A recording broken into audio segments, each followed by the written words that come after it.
Merci beaucoup de m'avoir invité. Donc, je vais vous parler de magie. Alors, je vais chipoter un peu. Je vais faire, en introduction, un retour sur des définitions, parce que j'aime bien les définitions. Serge, qui là, connaît mon côté nominaliste. Donc, juste une petite précision pour comprendre de quoi je vais parler.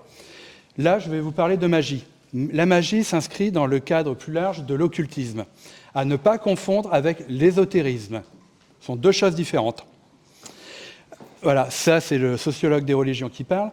Ésotérisme, on va dire, c'est une conception métaphysique, c'est un discours philosophique à tendance mystique. Les grands auteurs de l'ésotérisme, je vous en cite que deux, René Guénon, un Français, et Julius Evola, le baron Julius Evola, italien, accessoirement compagnon de route du fascisme, compagnon de route du théoriste d'extrême droite en Italie, bref, un type fort sympathique. Cet ésotérisme défini par Guénon est ouvertement antimoderne. C'est un rejet de la science, c'est l'éloge des sociétés traditionnelles et des spiritualités. Voilà, pour faire simple, l'ésotérisme, c'est le côté théorique. Le côté pratique, c'est l'occultisme. Ce qu'on appelle occultisme à partir du 19e, moitié du 19e, c'est en fait un fourre-tout où on met les sciences occultes de l'Antiquité, les sciences occultes de la Renaissance, l'astrologie, l'alchimie, etc., etc., etc. C'est de la magie. Donc là, je vais vous parler plus précisément donc, de magie, pas d'alchimie, pas d'astronomie, d'astrologie, juste de la magie. La magie, elle peut être définie comme une quête immémoriale, une pratique immémoriale et amorale, il n'y a pas de morale dedans, qui cherche à la reconquête des pouvoirs perdus. C'est-à-dire que dès l'Antiquité, la magie, c'est quoi? C'est la volonté des hommes de devenir l'égal des dieux. On utilise des artifices, des sigils, des sceaux, des incantations, des pratiques, pour plier la volonté de ces entités supérieures à notre volonté. D'accord? Donc ça va être important pour mon propos. On cherche à faire plier ces entités supra-humaines à notre volonté. C'est une quête de puissance, clairement.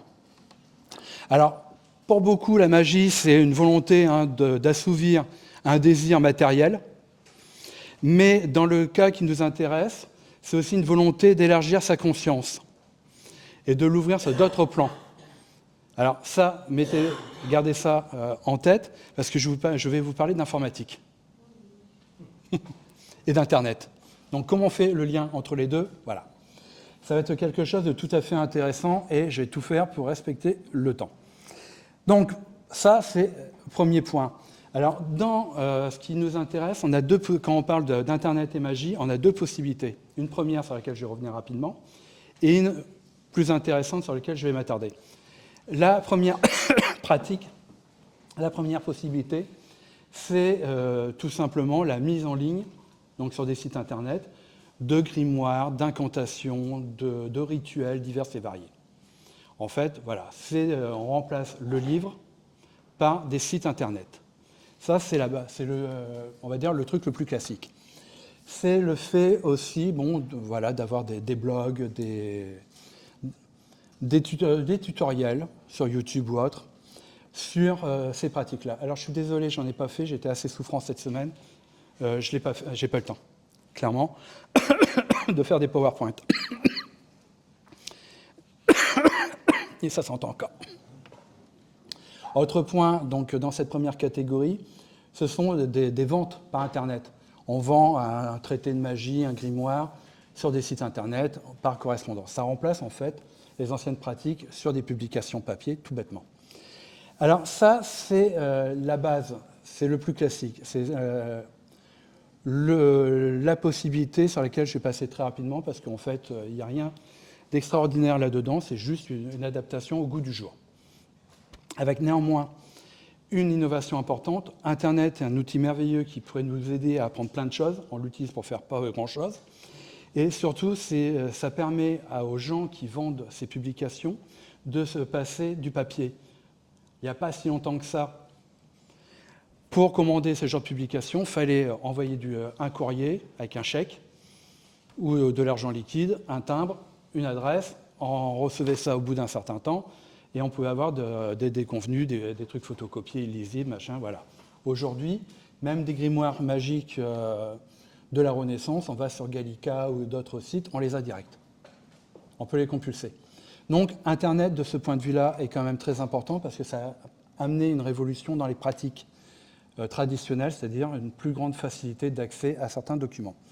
L'autre partie qui m'intéresse, qui va nous intéresser ici, c'est l'utilisation du web, d'Internet, de l'informatique à des fins magiques. Je vais appeler ça par commodité de la technomagie.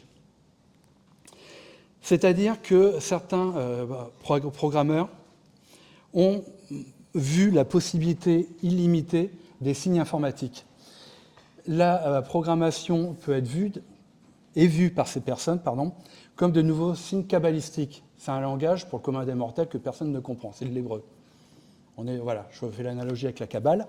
Donc on a des signes cabalistiques qui permettent une nouvelle écriture occultiste, c'est-à-dire des formules abracadabra, mais en utilisant Internet, avec des codes. Et d'ailleurs, je précise, avant de l'oublier, ils sont fascinés, ces programmateurs, je ne sais jamais quel terme utiliser, magiques, ils sont tout à fait fascinés par un vieux langage informatique, le COBOL. Voilà, c'est un vieux machin, mais il paraît que ça ouvre des possibilités. Alors je dis il paraît parce que j'ai discuté longtemps avec des personnes qui évoluent là-dedans. Je suis très rationnel, parfois j'ai du mal à tout accepter, mais bon, voilà. Donc, pour revenir à ce que je disais, cette technomagie se réfère à la fois, et là je suis mon Word, à la fois à l'intégration de la technologie dans les pratiques magiques, c'est-à-dire utilisation de mondes virtuels et des ordinateurs dans les pratiques rituelles ou divinatoires, et utilisation d'écrans et notamment de téléviseurs, même de fours et d'autres objets de pratique courante dans des rituels. C'est-à-dire que là, on a quelque chose qui est aussi très intéressant, c'est qu'on a un relativisme culturel et intellectuel total. Je vais revenir là-dessus par la suite, mais on est dans le relativisme volontaire. Juste pour vous expliquer, je reviendrai après, c'est-à-dire que pour faire des sauts magiques, vous savez, les pentagrammes au sol, pour faire des sauts magiques ou même des sauts sur des parchemins, ces nouveaux magiciens utilisent du langage informatique, du COBOL, mais aussi des logos de marque. C'est-à-dire qu'il y a eu des cas, notamment dans les années, 70, je suis français, dans les années 70, de pratiques en utilisant par exemple Nike, Adidas ou autres. Voilà, ça fait partie des nouveaux symboles utilisés en magie. Donc, l'utilisation de signes modernes, logos de publicité, de marque, etc., dans la création de sauts magiques. Dernier point intéressant aussi, c'est qu'il y a une rupture entre nature et culture. Il n'y a plus d'objets naturels, il n'y a plus d'objets culturels. C'est vraiment là un brouillage total. Et ces nouveaux magiciens, ou ces magiciens d'un nouveau type, considèrent que le monde spirituel et naturel ne se termine pas là où l'humanité commence. Nos objets, l'ordinateur, peuvent être création de sceaux et utilisés à des fins quasiment naturelles. Donc pour eux, toujours dans ce relativisme poussé à l'extrême, les humains créent aussi du naturel. Les bâtiments, les routes, les voitures, les ordinateurs, etc., sont naturels pour eux, car créés par l'homme. On est dans un monde vraiment parallèle. Alors voilà, c'est ce que je dis régulièrement à plusieurs ici. J'ai l'habitude de travailler sur les frappadingues. On est dans le monde de frappadingues, clairement. Mais c'est totalement assumé. C'est-à-dire qu'ils ont considéré que la magie classique a fait son temps et qu'il faut s'adapter à la modernité. Alors, si j'ai le temps, j'en toucherai deux mots. Cette évolution se trouve aussi dans la culture. Il y a des dessinateurs très connus qui utilisent cette magie et un autre type de magie sur lequel je reviendrai après, la magie du chaos, dans leur bande dessinée. Moore. Si vous connaissez Alan Moore. Non ? V pour Vendetta. Je parle du film. Watchmen. Le surfeur d'argent. Et quelques autres. Moore, c'est un anarchiste totalement assumé et aussi un praticien de la magie du chaos. Mignola, Hellboy. Voilà. Et c'est vrai que quand vous lisez les BD de Hellboy, c'est bourré de clins d'œil ésotériques et occultistes, très fréquemment. Mais il faut avoir les codes, sinon on ne voit pas.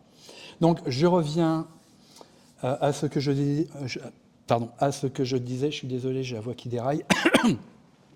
Ces technomagiciens considèrent que tout l'univers d'Internet est imprégné de magie. On n'est plus dans du naturel, on est dans du magique.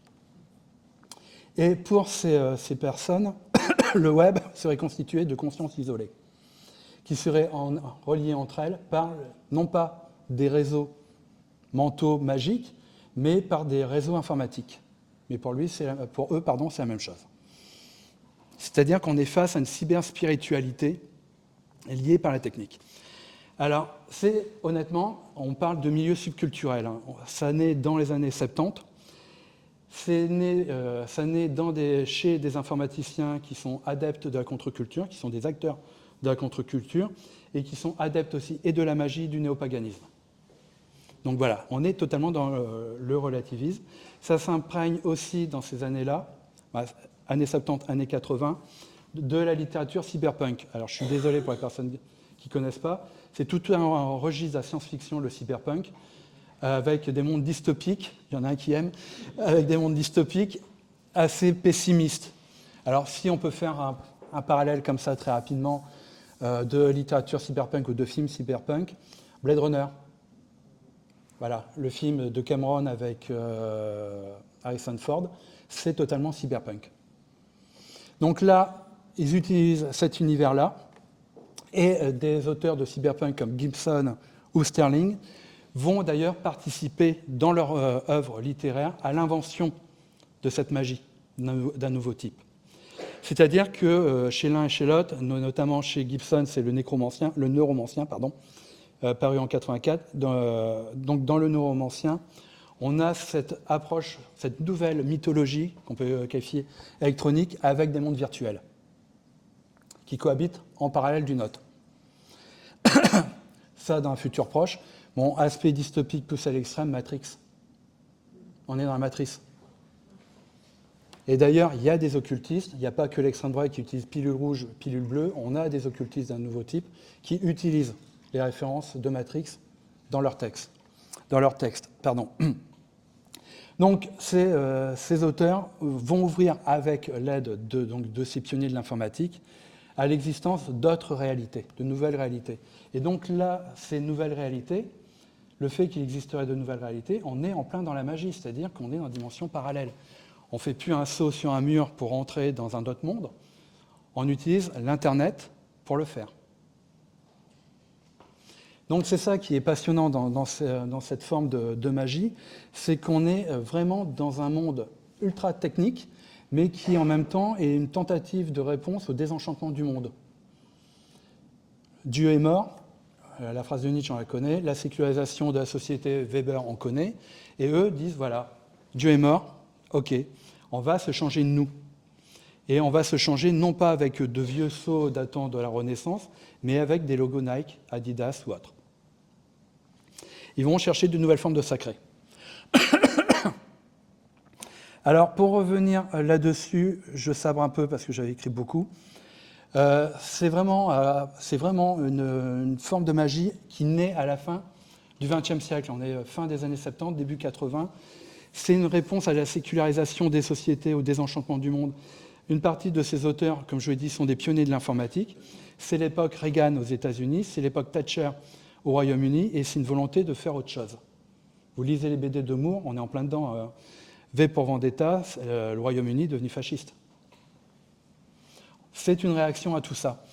Mais là, l'intérêt, c'est, et on trouve beaucoup ce genre de thèmes dans des revues informatiques qui se passionnent pour les nouvelles technologies, c'est l'utilisation d'Internet pour créer autre chose.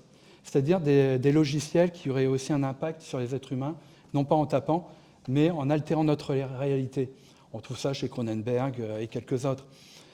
Mais on trouve ça sur des sites contre-culturels. Je participe très régulièrement à un site qui s'appelle La Spirale, qui est dirigé par Laurent Courreau. Je vous le conseille, hein, ce site est génial.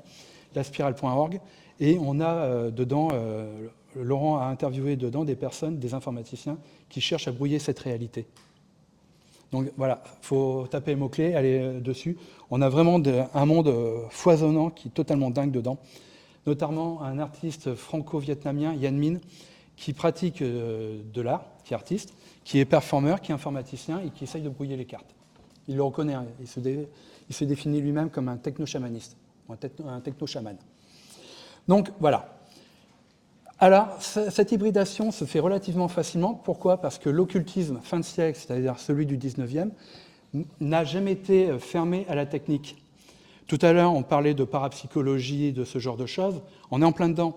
C'est-à-dire que dès le 19e, on a des personnes qui sont occultistes, qui veulent s'ouvrir à d'autres réalités, qui vont utiliser la science. Je prends juste comme exemple les apparitions de fantômes ou d'ectoplasmes chez les médiums. Ça se développait pendant un temps, on avait pas mal de photos avec des ectoplasmes qui sortaient de la bouche. Bon, c'est du trucage. Mais c'était une volonté. L'Institut métapsychique français, parisien, c'est une volonté d'étudier les phénomènes parapsychologiques avec des argumentaires, des techniques, des approches, je ne dirais pas scientifiques, mais pseudo-scientifiques. C'est enregistrer des voix de fantômes avec des magnétophones, ça existe. Il y a eu un CD qui est sorti, qui s'appelle Ghost Orchid, qui fait 1 heure, et ce sont des extraits de voix de fantômes. Assez conceptuel comme CD. Hein. Mais voilà. Donc, on a ces choses-là qui associent donc pratique archaïque, l'occultisme, avec la nouvelle technologie, qui fusionne aussi partiellement avec les textes sacrés. C'est-à-dire que ces auteurs, ces praticiens, tentent de créer de nouveaux codes magiques, non pas à partir de grimoires venant de l'Antiquité gréco-latine, mais à partir de ces codes informatiques, sans pour autant nier les autres. C'est-à-dire qu'on peut retrouver des incantations liées à des occultistes très connus. L'une de leurs grandes références, d'ailleurs, c'est Aleister Crowley. Vous connaissez Crowley ? Non ? C'est un des personnages en photo sur Sgt Pepper des Beatles. C'est un mage qui a vécu entre la fin du 19e et le milieu du 20e siècle, qui avait une abbaye, l'abbaye de Thélème, référence à Rabelais, en Sicile, à Céphalou, où les drogues étaient en usage libre, où le sexe était utilisé à des fins magiques, et où beaucoup de femmes sont devenues totalement cintrées. Parce qu'il les a poussées tellement loin dans le retranchement magique qu'il a provoqué de la folie. Et il y a eu des morts aussi. Ah, c'est un type sympa, Crowley. Crowley, c'est une référence pour Ozzy Osbourne, qui est décédé, Black Sabbath. C'est une référence pour Jimmy Page, Led Zeppelin, qui avait acheté son château. Le château de Crowley avait été racheté par Jimmy Page. Voilà, c'est une grande référence culturelle qu'on trouve chez Bowie, quelques autres. Sex, drogue, rock'n'roll. Littéralement, mais le rock n'avait pas existé. Crowley, c'est la base. Crowley, c'est un des premiers à avoir créé une forme de magie athée. Nous devons devenir des dieux par une quête de puissance en utilisant les drogues, l'altération de la conscience, etc., etc., etc.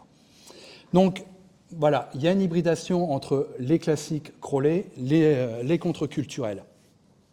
Et donc, tout ça, comme je l'ai dit, hein, ça va apparaître dans les années 70 et 80, mais avec comme base, quand même, j'ai oublié de le préciser, je le dis maintenant, des références à la culture psychédélique des années 60. Ça, voilà. Donc, ces magiciens d'un nouveau type vont utiliser les ordinateurs à des fins divinatoires. Ils vont utiliser aussi les réalités virtuelles, non pas comme réalité virtuelle, mais comme autre forme de réalité. Ce qu'on crée, ce n'est pas artificiel, c'est notre forme de nature. Et donc, ils vont être utilisés, par exemple, dans l'utilisation de formules magiques. Ces magiciens vont utiliser, par exemple, le cut-up de Burroughs pour créer de nouvelles incantations. Ils vont utiliser parfois du surréalisme, le cadavreski, etc., etc., etc. Et en fait, ils vont créer tout un jeu de références totalement irrationnelles, illogiques, mais avec une logique interne. Ça peut sembler être du grand n'importe quoi. Dans les personnes que j'ai interviewées il y a quelques années, il y avait une personne qui avait fait un stage en hôpital psychiatrique, qui était dans ces milieux magiques au départ, qui a été tellement loin dans cette forme altérée de magie, qui a décroché de la réalité, c'est lui qui a demandé à être interné. Parce qu'il en avait conscience. Donc là, on peut perdre pied pour certains. Donc intégration des réalités virtuelles, intégration des ordinateurs, des programmes, dans les pratiques rituelles ou divinatoires. On ne lance plus des osselets, on lance un programme aléatoire, et voilà, les osselets virtuels apparaissent. De même, ils utilisent beaucoup la création de sceaux, comme je vous l'ai déjà dit. Le sceau est utilisé en magie depuis les années 50 avant aussi, mais il y a une réforme, une évolution à partir des années 50 avec un auteur dont je ne vous parlerai pas pour ne pas vous perdre. Avec une évolution intéressante, c'est que à partir des années 50, le sceau ne renvoie plus à des démons existants, mais à notre inconscient. Ils ont lu les psychanalystes, ils ont lu Freud, ils ont lu Jung, surtout. Donc c'est tout un jeu d'altération de la réalité, de la perception et de son auto-perception qui est mise en avant dans le sceau. C'est un programme, une sorte de programme magique pour altérer l'inconscient. On n'a pas conscience de l'effet sur soi, l'effet doit arriver après, de manière inconsciente. Et donc là, on a une nouvelle figure symbolique avec des alphabets, des symboles divers et variés qui sont entremêlés. Et donc, les lettres qui sont utilisées, les nôtres, définissent un mot, écrivent un mot qui définit, ça c'est plus juste, le désir à réaliser.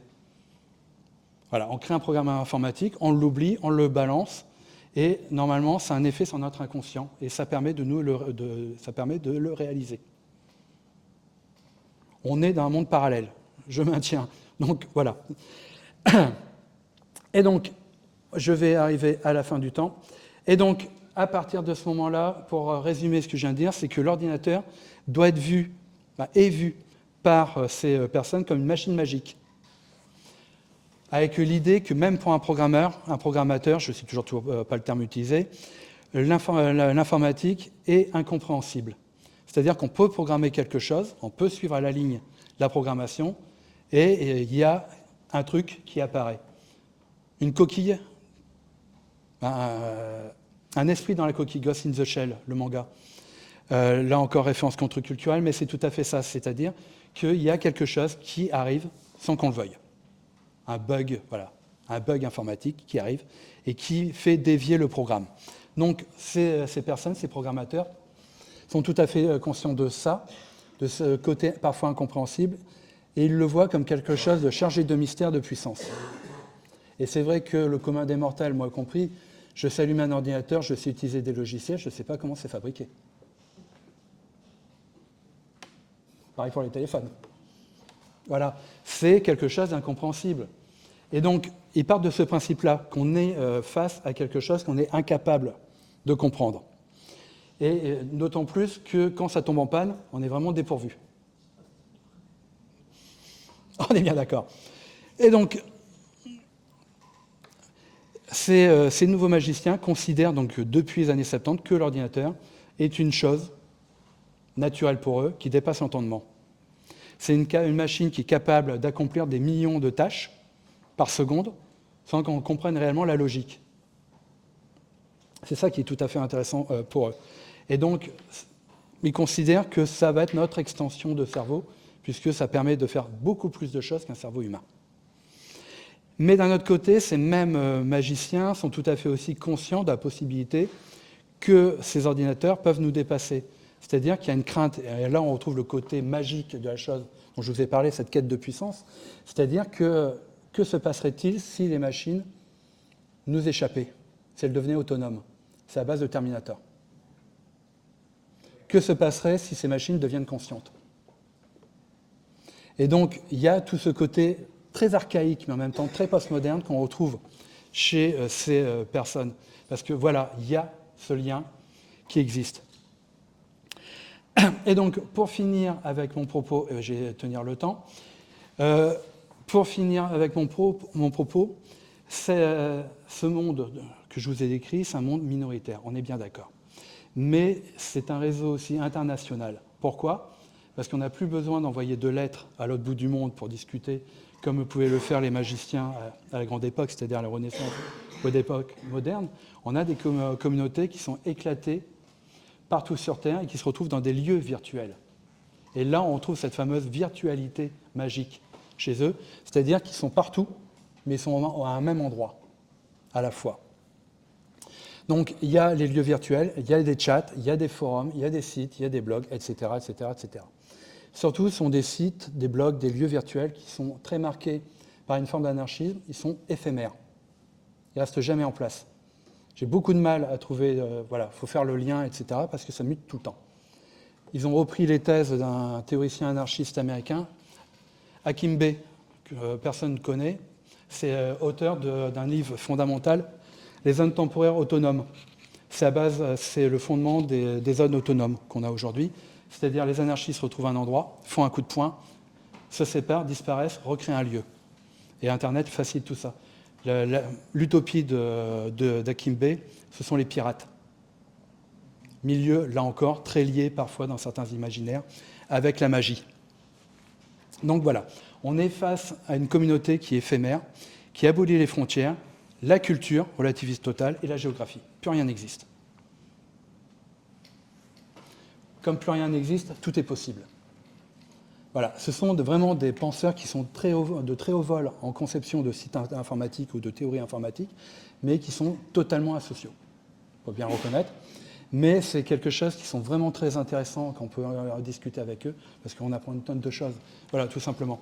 Et donc, pour finir, pour conclure, la technomagie, c'est une version 2.0 des idéaux de la Renaissance, d'une certaine façon, avec absence de frontières entre les sciences occultes, l'astrologie, l'alchimie, et les sciences nobles.